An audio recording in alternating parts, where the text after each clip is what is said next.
Welcome. Thank you for joining us today.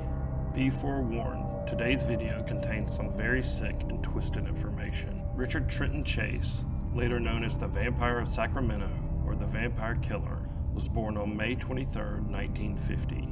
He grew up in a home where his father abused him both mentally and physically from a very young age. Richard displayed actions in childhood that are textbook symptoms of a future sociopath. He habitually wet the bed, was cruel to animals, and would start fires often. As Chase grew older, these actions did not improve. They became worse. As a young teenager, he started to show signs of severe mental illness. His cruelty to animals only increased, and he even got to the point where he was eating animals raw and drinking their blood. Later in his teenage years, he developed severe hypochondria, believing that he was infected with numerous diseases. He turned to psychedelic drugs, which only exacerbated his mental illness. He thought, at times, that he was a zombie. He literally believed that he was a corpse that could function in the world as a normal person. Richard believed that he had a cure for the diseases that he thought ravaged his body. The cure, he believed, was to inject animals' blood. In 1975, he injected blood from some rabbits, which led to him having blood poisoning. At this point, Chase's father had had enough. He took Richard to a mental facility and had him committed. While he was institutionalized, the doctors heavily medicated him with antipsychotics to treat his paranoid schizophrenia. The drugs helped, but he continued to have urges to kill, which he satiated by going outside of the facility in his free time and killing birds.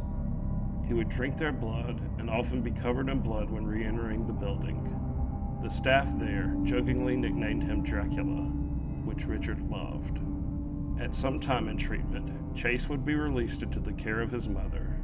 She made terrible decisions enabling Richard, which tragically cost many people their lives.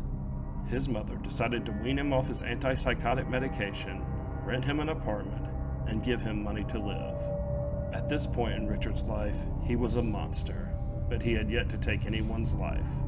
That was about to change. In 1977, he decided to do a drive-by shooting. Unfortunately, that day, Ambrose Griffin lost her life due to his actions. As terrible as this is, Richard was only scratching the surface of expressing his demented mind. A few days after the drive-by shooting, Chase broke into a home and ambushed homeowner Teresa Wallen. He shot her in the head, then performed sexual acts with her corpse. He also drank her blood and bathed in it. Only 2 days later, Chase would break into another home. Evelyn Miroth was there babysitting her 2-year-old nephew with her 6-year-old son and neighbor Dan Meredith. He shot Meredith first, then proceeded to kill everyone else in the house.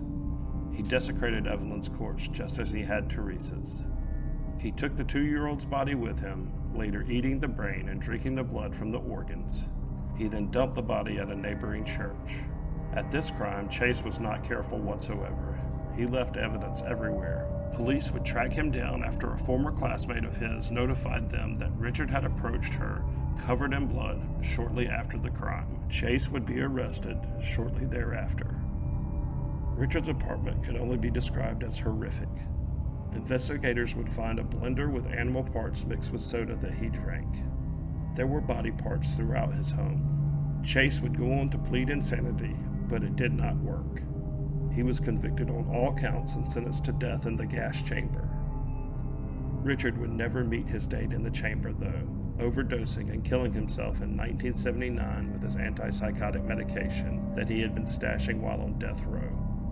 When looking back on a case like that of Richard Trenton Chase, it is hard to comprehend that a human being could be so twisted. Regrettably, there are psychopaths like Chase walking our streets at this very moment.